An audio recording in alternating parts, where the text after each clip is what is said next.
नमस्कार विद्यार्थी मित्रांनो, मी बनकर DL HM college Karad vocational विभाग यामध्ये बँकिंग अँड इन्शुरन्स हा विषय मी शिकवत आहे. पाठीमागच्या तासाला आपण जनरल इन्शुरन्स पेपर 3 या पेपरचा सागरी विमा हा भाग आपण सुरू केलेला आहे. या सागरी विम्यामध्ये सागरी विमा कसा घेतला जातो, सागरी विम्याचे प्रकार काय आहेत, आग विमा आणि सागरी विमा यामधला फरक काय आहे, याचा अभ्यास आपण पाठीमागच्या तासाला केलेला आहे. आज आपण सागरी विमा पॉलिसीचे प्रकार, types of marine insurance policy हा भाग अभ्यासणार आहोत. आता सर्वसाधारणपणे ज्याप्रमाणे आग विम्यामध्ये आपण आग विमा पॉलिसीचे वेगवेगळे प्रकार पाहिलेले आहेत, त्याचप्रमाणे सागरी विम्यामध्ये देखील सागरी विमा पॉलिसीचे काही प्रकार आहेत. या प्रकारांचा अभ्यास आपल्याला यामध्ये करावयाचा आहे. यामध्ये पहिला पॉलिसीचा जो प्रकार सांगितलेला आहे तो म्हणजे समय पॉलिसी किंवा त्यालाच मुदती विमा पॉलिसी असं म्हटलं जातं. समय पॉलिसी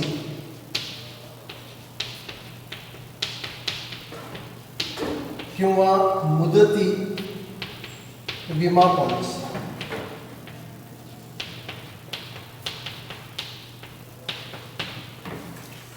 आता ही जी विमा पॉलिसी आहे, ही विमा पॉलिसी एका ठराविक मुदतीकरिता विमेदार काढत असतो. म्हणून अशा विमा पॉलिसीला समय विमा पॉलिसी किंवा मुदती विमा पॉलिसी असं म्हटलं जातं.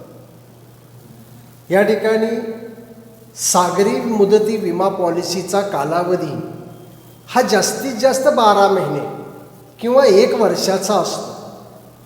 त्यापेक्षा जास्त मुदतीची सागरी विमा पॉलिसी दिली जात नाही. आणि जर जास्त मुदतीची विमा पॉलिसी घेतली तर ती विमा पॉलिसी बेकायदेशीर ठरत असते. ही जी समय विमा पॉलिसी आहे किंवा मुदती विमा पॉलिसी आहे, ही पॉलिसी सर्वसाधारणपणे जहाजासाठी काढली जाते. परंतु कधीकधी जहाज प्रवासाच्या मार्गामध्ये असताना काही वेळा मुदती विमा पॉलिसीची मुदत संपत असते, तेव्हा विमेदाराची फार गैरसोय होत असते. मग अशा वेळी विमा पॉलिसीमध्ये सुरू राहण्याचे कलम ठेवण्यात येत असते. या कलमानुसार ज्या कालावधीसाठी पॉलिसी काढलेली असते तो कालावधी संपलेला असतो, परंतु जहाजाचा प्रवास संपेपर्यंत विमा कंपनीची जबाबदारी सुरू असते.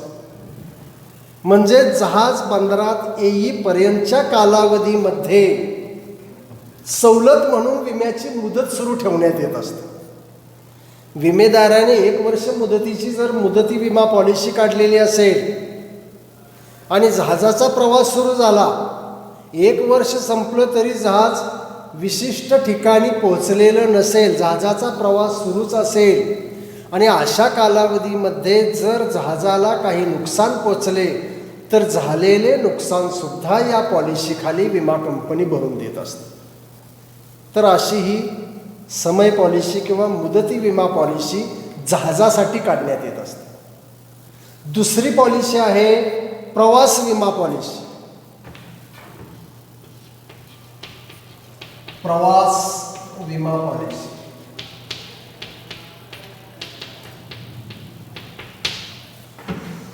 आता ही जी प्रवास विमा पॉलिसी आहे, या पॉलिसीमध्ये विमा विषय वस्तूचा एका निश्चित ठिकाणापासून निश्चित ठिकाणापर्यंत ठराविक प्रवासाचा विमा या पॉलिसीनुसार काढला जात असतो. फॉर एक्झाम्पल, कलकत्ता ते टोकियोपर्यंत किंवा मुंबईपासून लंडनपर्यंत अशा ठराविक प्रवासासाठी ही विमा पॉलिसी दिली जात असते. आता या पॉलिसीमध्ये सर्वसाधारणपणे जहाजातील मालासंबंधी ही विमा पॉलिसी काढली जात असते. या पॉलिसीमध्ये विम्याच्या काळाचे वर्णन प्रवासाच्या स्वरूपामध्ये देण्यात आलेले असते. उदाहरणार्थ मुंबई ते लंडनपर्यंत म्हणजेच प्रवास विमा पॉलिसी ही प्रवासासंबंधीची असते. जर कराराप्रमाणे ठरलेल्या प्रवासामध्ये मालाचे नुकसान झाले तर झालेले नुकसान या विमा पॉलिसीखाली विमा कंपनी भरून देत असते. या ठिकाणी जेवढ्या रकमेचा विमा घेतलेला असेल तेवढी सर्व रक्कम विमा कंपनी विमेदाराला भरून देत असते. जर या पॉलिसीमध्ये किंवा करार केला जात असताना पासून कलम असेल तर जहाजाचा प्रवास सुरू झाल्यापासून विमा कंपनीची जोखीम सुरू होत असते. तसेच शर्तीमध्ये जर मध्ये आणि पासून असे कलम घालण्यात आलेले असेल तर जहाज बंदरात आल्यावर आणि माल जहाजामध्ये भरल्याबरोबर विमा कंपनीची जोखीम किंवा जबाबदारी सुरू होत असते. या ठिकाणी ही जी विमा पॉलिसी आहे ही विमा पॉलिसीची पूर्णतः जहाजाचा प्रवास संपल्यावर किंवा माल सुरक्षित पोहोचल्यानंतर पॉलिसीची जबाबदारी संपत असते. या कालावधीमध्ये विमेदाराच्या मालाला कोणत्याही प्रकारे सागरी धोक्यामुळे काही नुकसान झाले तर झालेले नुकसान या प्रवास विमा पॉलिसीखाली विमा कंपनी भरून देत असते. तिसरा पॉलिसीचा प्रकार आहे तो म्हणजे मिश्र विमा पॉलिसी.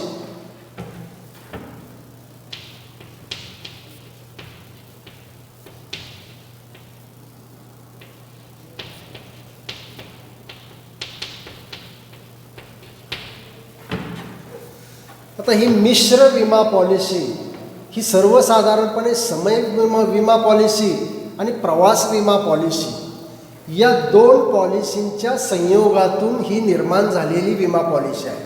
म्हणून या पॉलिसीला मिश्र विमा पॉलिसी असं म्हटलं जातं. या ठिकाणी मिश्र पॉलिसीमध्ये वरील दोन्ही प्रकारच्या पॉलिसीची वैशिष्ट्ये असतातच. ही विमा पॉलिसी जी आहे ही विमा पॉलिसी जी जहाजे ठराविक वेळेनुसार ठराविक बंदरामध्ये नियमितपणे येत असतात त्यांच्यासाठी ही विमा पॉलिसी दिली जात असते. तसेच मिश्र विमा पॉलिसी अशा जहाजासंबंधी काढली जाते जी जहाजे फक्त दोन बंदरांच्या दरम्यान वाहतूक करत असतात किंवा प्रवास करत असतात. उदाहरणार्थ मुंबई ते लंडनपर्यंत 1 जानेवारी ते 31 डिसेंबर असा प्रवास.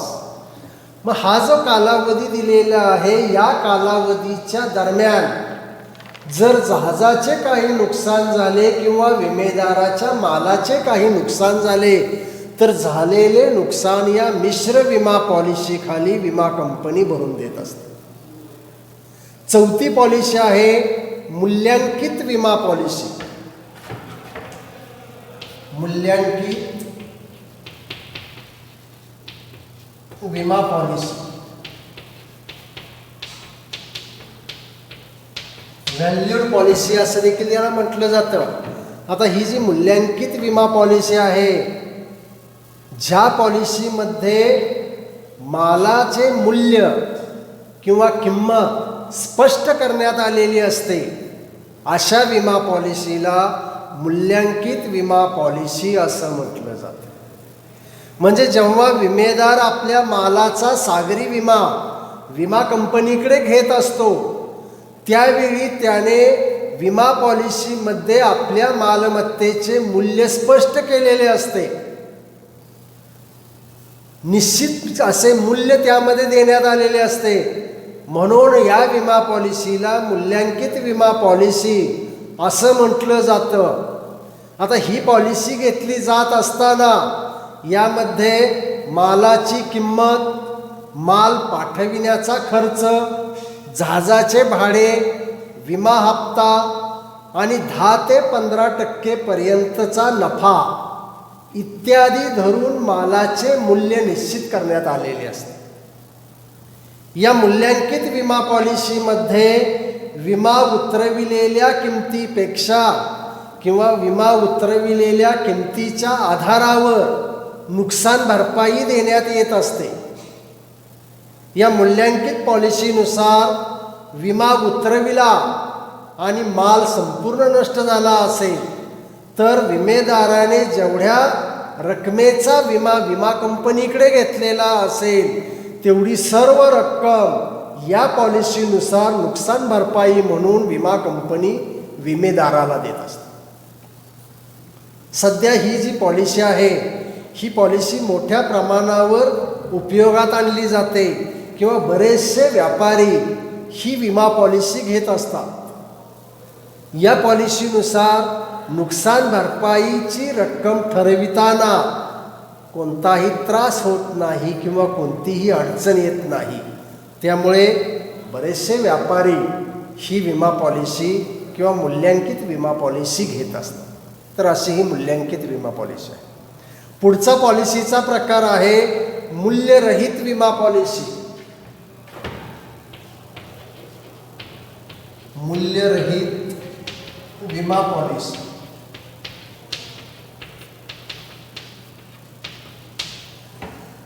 आता मूल्यरहित विमा पॉलिसी जी आहे या पॉलिसीनुसार जेव्हा विमा पॉलिसीमध्ये मालमत्तेची किंमत दिली जात नाही किंवा मालमत्तेची किंमत नंतर ठरवली जाते अशा विमा पॉलिसीला मूल्यरहित विमा पॉलिसी असं म्हटलं जातं. या पॉलिसीमध्ये विमायोग्य रक्कम ठरविण्यासाठी किंवा नुकसान भरपाईची रक्कम दिली जात असताना ठरवली जात असते. विमायोग्य रक्कम ठरविली जात असताना मालाच्या किमतीमध्ये जहाजाचे भाडे आणि जहाजावरील खर्चाचा समावेश केला जात नाही. हे भाडे आणि जहाजावरील खर्च सोडून राहिलेलीच रक्कम विमेदाराला नुकसान भरपाई पोटी विमा कंपनी देत असते. अशी ही मूल्यरहित विमा पॉलिसी आहे. म्हणजे ज्या मालमत्तेचे मूल्य विमा घेताना ठरविलेले नसते अशा विमा पॉलिसीला मूल्यरहित विमा पॉलिसी असं म्हटलं जातं. पुढची पॉलिसी आहे तरल विमा पॉलिसी.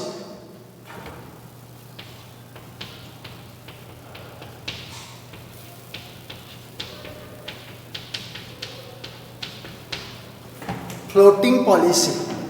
आता ही जी तरल विमा पॉलिसी आहे ही कशासाठी घेतली जाते तर सर्वसाधारणपणे अनेक वेळा काय होतं, जहाजाने माल पाठविण्यात जो येत असतो त्या मालाचा तरल विमा पॉलिसीनुसार विमा व्यापारी घेत असतात.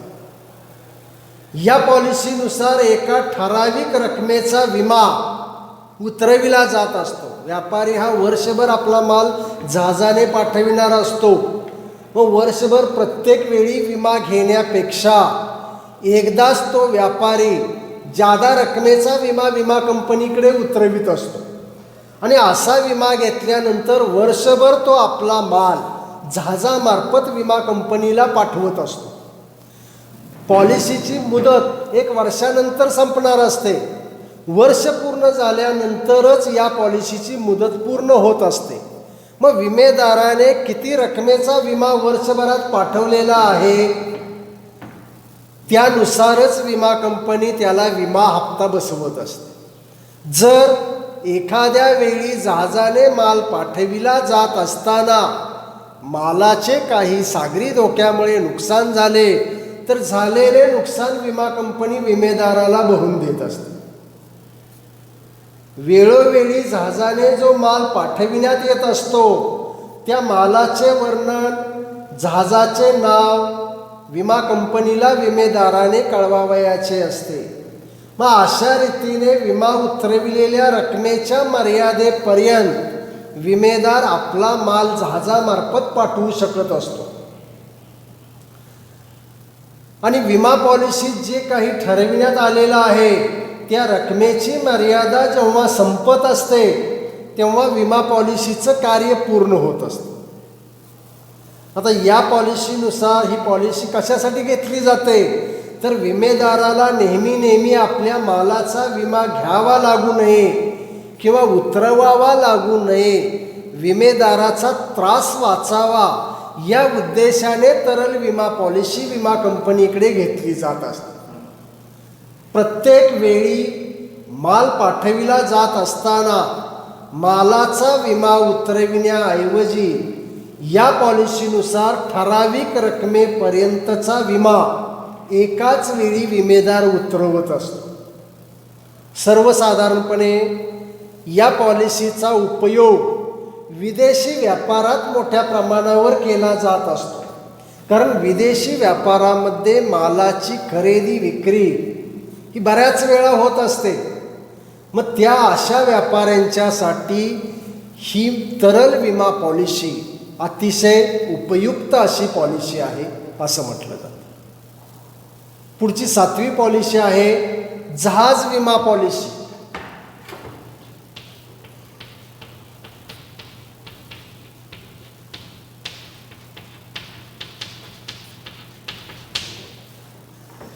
हल इन्शुरन्स किंवा जहाज विमा पॉलिसी. आता सर्वसाधारणपणे ज्या पॉलिसीनुसार जहाजाचा विमा उतरविला जातो त्या पॉलिसीला जहाज विमा पॉलिसी किंवा हल इन्शुरन्स पॉलिसी असं म्हटलं जातं. आता ही जी विमा पॉलिसी आहे ही विमा पॉलिसी विमा कंपनी ठराविक कालावधीमध्ये देत असते किंवा ठरलेल्या जोखमीमुळे जर जहाजाचे काही नुकसान झाले तर झालेले नुकसान या विमा पॉलिसीखाली विमा कंपनी भरून देत असते. ही विमा पॉलिसी बहुधा मुदती विमा पॉलिसी असते. या पॉलिसीनुसार एका जहाजाचा विमा घेता येत असतो किंवा अनेक जहाजांचा विमा देखील या विमा पॉलिसीखाली विमेदाराला घेता येत असतो. जहाज मालकाला आपल्या प्रत्येक जहाजाचा वेगळा विमा घ्यावा लागू नये यासाठी ही विमा पॉलिसी विमा कंपनीने सुरू केलेली आहे. एखाद्या जहाज मालकाचे समजा 20-25 जहाज असतील तर प्रत्येक जहाजाचा स्वतंत्र विमा न घेता तो सर्व जहाजांचा एकत्रित विमा या जहाज विमा पॉलिसीनुसार विमा कंपनीकडे घेत असतो.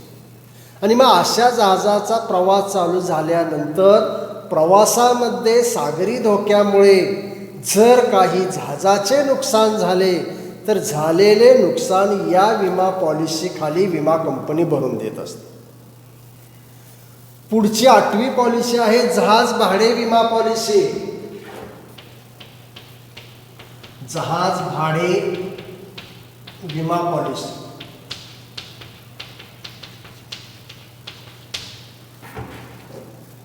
Freight insurance policy.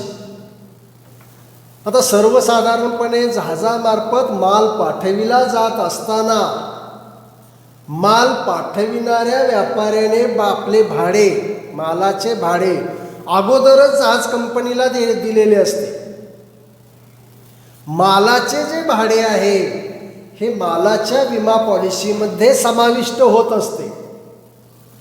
परंतु एखादे जहाज ठराविक बंदरामध्ये पोहोचल्यानंतर जहाज मालकाला जर त्याचे भाडे मिळणार असेल आणि तो माल ठराविक बंदरापर्यंत पोहोचलाच नाही तर त्या मालकाला भाडं मिळत नाही. मग अशा परिस्थितीमध्ये त्या मालकाला निश्चितपणे भाड्याची रक्कम मिळण्यासाठी तो जहाज मालक जहाज भाडे विमा पॉलिसी विमा कंपनीकडे घेऊ शकत असतो. या पॉलिसीनुसार विमा कंपनी ठराविक जोखमीमुळे विमेदाराच्या जहाजाच्या भाड्याचे जर काही नुकसान होत असेल तर झालेले नुकसान या विमा पॉलिसीखाली विमा कंपनी जहाज मालकाला भरून देत असते. यासाठी हे जहाजांचे मालक जहाज भाडे विमा पॉलिसी विमा कंपनीकडे घेत असतात. पुढची 9वी पॉलिसी आहे बोट बांधण्याची विमा पॉलिसी. 9वी पॉलिसी आहे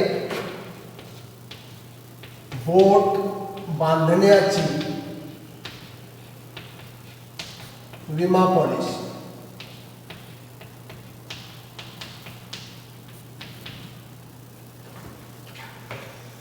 तर बोट बांधण्याची विमा पॉलिसी जी आहे, सर्वसाधारणपणे एखाद्या बोटीचे बांधकाम केले जात असताना ती बोट बांधण्यासाठी प्रचंड खर्च येत असतो आणि या कामासाठी दीर्घकाळ लागत असतो. या बोटीचे बांधकाम होण्याच्या काळात जर बोटीचे काही नुकसान झाले तर असे नुकसान भरून मिळण्यासाठी बोटीचे बांधकाम करणारी जी कंपनी आहे ही कंपनी बोट बांधण्याची विमा पॉलिसी घेऊ शकत असते. सर्वसाधारणपणे नेहमीची जी सागरी विमा पॉलिसी आहे ही विमा पॉलिसी जास्तीत जास्त 1 वर्ष मुदतीची असते. परंतु बोट बांधण्यासाठी दीर्घकाळ लागत असतो. वर्षापेक्षा जास्त कालावधी बोट बांधकाम करण्यासाठी लागत असतो. मग ही गोष्ट लक्षात घेऊन विमा कंपन्या या बोट बांधणाऱ्या कंपन्यांना बोट बांधण्याची विमा पॉलिसी देऊ शकत असतात.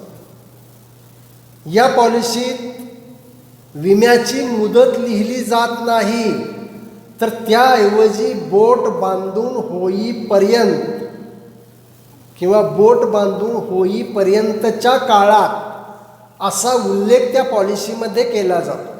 मग एखाद्या बोटीचे बांधकाम पूर्ण होण्यासाठी 2 वर्षाचा कालावधी लागला तर या पॉलिसीची मुदत 2 वर्षापर्यंतची असते.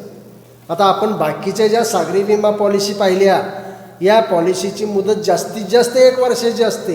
1 वर्षापेक्षा जास्त मुदतीसाठी या पॉलिसी दिल्या जात नाहीत. परंतु ही जी एकच विमा पॉलिसी आहे, या पॉलिसीचा कालावधी हा 1 वर्षापेक्षा देखील जास्त असू शकतो. म्हणजे बोटीचे बांधकाम पूर्ण होईपर्यंतच्या काळापर्यंत या पॉलिसीची मुदत सुरू असते. मग असं बांधकाम केलं जात असताना त्या ठिकाणी कोणत्याही धोक्यामुळे जर बोटीचे काही नुकसान झाले तर झालेले नुकसान विमा कंपनी या पॉलिसीनुसार विमेदाराला भरून देत असते. 10वी पॉलिसी आहे बोटींचा ताफा पॉलिसी. बोटींचा ताफा पॉलिसी.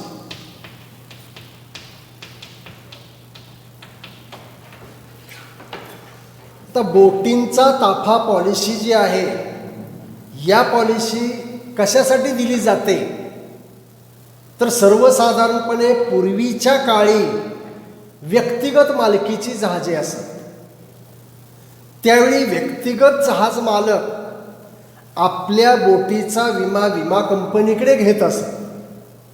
परंतु अलीकडच्या काळामध्ये किंवा सध्याच्या काळामध्ये सागरी वाहतुकीमध्ये अनेक भांडवली कंपन्या स्थापन झालेल्या आपणाला दिसून येत असतात आणि या कंपन्यांच्या अनेक बोटी असतात. या बोटी सागरावर संचार करत असतात आणि या प्रत्येक बोटीचा विमा घेणे मोठ्या कंपन्यांना सोयीचे नसते. म्हणून अशा कंपन्यांना त्यांच्याकडील बोटींच्या सर्व ताफ्यांचा विमा कंपनीकडे घेता येत असतो. म्हणून अशा विमा पॉलिसीला बोटींचा ताफा विमा पॉलिसी असं म्हटलं जातं.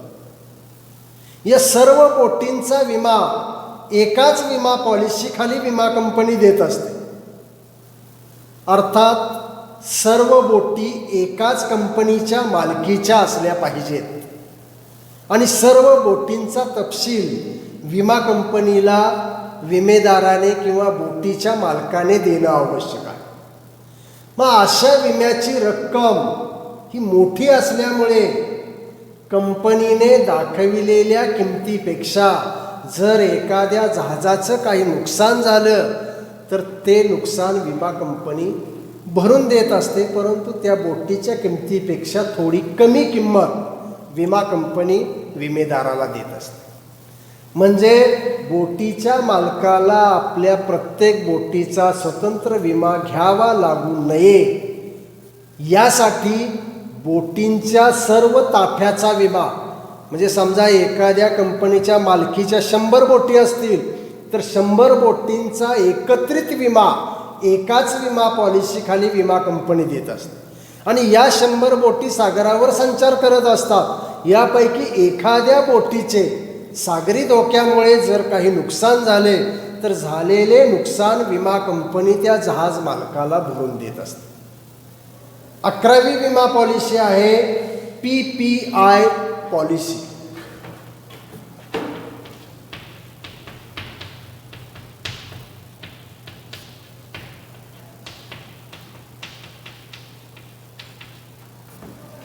आता PPI जी विमा पॉलिसी आहे आपण पाठीमागं पाहिलेलं आहे.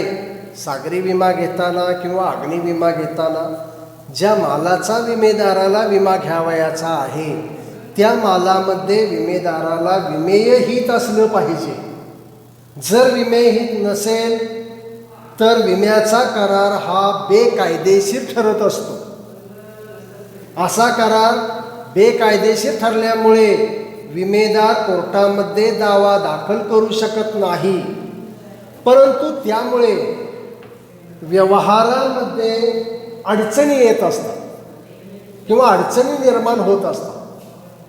या आंतरराष्ट्रीय व्यवहारामध्ये काही वेळा अशी परिस्थिती निर्माण होते की विमेदाराचे मालमत्तेमध्ये विमेय हित असते, परंतु ते विमेय हित कायदेशीर दृष्टीने विमेदार सिद्ध करू शकत नाही. मग अशा वेळी कायदेशीर रीतीने विमेय हित सिद्ध करणे विमेदाराला अवघड जात असते. मग या अडचणीमधून मार्ग काढण्यासाठी ही विमा पॉलिसी किंवा PPI विमा पॉलिसी विमा कंपनी विमेदाराला देत असते. पॉलिसीवर PPI कलम जर असेल याचा अर्थ असा होतो की हानीच्या वेळी विमेदाराने विमेय हित सिद्ध करण्याची आवश्यकता नसते. ही पॉलिसी मिळाली विमेदाराला, ही पॉलिसी हाच पुरावा असतो की विमेदाराला त्या मालमत्तेमध्ये विमेहित आहे किंवा विमेहित आहे असे ग्राह्य धरले जाते. या पॉलिसीच्या आधारे विमेदार कोर्टामध्ये दावा दाखल करू शकत नाही. म्हणजेच एखाद्या परिस्थितीत विमेदाराला आपले विमेहित सिद्ध करता येत नसेल कायद्याने तर विमेदार ही PPI विमा पॉलिसी विमा कंपनीकडे घेऊ शकतो. आणि PPI विमा पॉलिसी जर घेतलेली असेल तर तो विमेदार किंवा त्या विमेदाराला पुन्हा आपले विमेय हित सिद्ध करण्याची आवश्यकता भासत नाही. आणि शेवटची विमा पॉलिसी आहे अंतर्गत वाहतूक पॉलिसी. अंतर्गत वाहतूक पॉलिसी.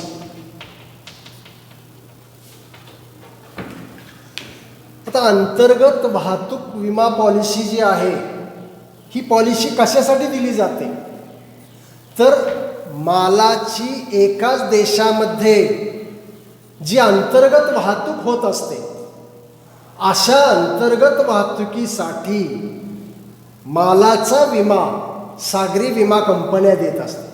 म्हणून अशा विम्यांचा समावेश या सागरी विम्यामध्ये केला जात असतो. मग ही जी विमा पॉलिसी आहे ही विमा पॉलिसी आपल्याला कशासाठी घेता येत असते तर सर्वसाधारणपणे रेल्वेने जो आपण माल पाठवत असतो अशा मालाच्या वाहतुकीचा विमा या सागरी विमा पॉलिसीखाली दिला जातो. त्याचबरोबर माल मोटारीने जो माल देशातल्या देशात पाठविला जातो त्या मालाचा विमा या विमा पॉलिसीखाली दिला जात असतो. जलवाहतुकीद्वारे जो माल एका ठिकाणून आपल्या देशातच पाठविला जात असतो तर अशा मालाचा विमा देखील या पॉलिसीखाली घेता येतो. किंवा विमानाने होणारी जी वाहतूक आहे त्यासाठी सुद्धा हा विमा घेतला जात असतो. आता रेल्वेने वाहतूक केली जात असताना त्या मालाला आग लागणे, दोन रेल्वेंची टक्कर होणे, पूल पडणे किंवा मोडणे, रुळावरून गाडी घसरणे, यामुळे जर मालाचे काही नुकसान झाले तर झालेले नुकसान हे विमा कंपनी भरून देत असते. त्याचबरोबर मालाची माल मोटारीने वाहतूक केली जात असताना आग आणि अपघात यामुळे जर काही मालाचे नुकसान झाले तर ते नुकसानसुद्धा या विमा पॉलिसीखाली भरून दिले जात असते. तर अशा पद्धतीने सागरी विमा पॉलिसी ज्या आहेत या 12 विमा पॉलिसी यामध्ये दिल्या जात असतात. आता यानंतर पुढच्या भागामध्ये आपण सागरी कलमे किंवा सागरी विम्याच्या अटी आपण पाहणार आहोत. आज आपण इथंच थांबूया. धन्यवाद.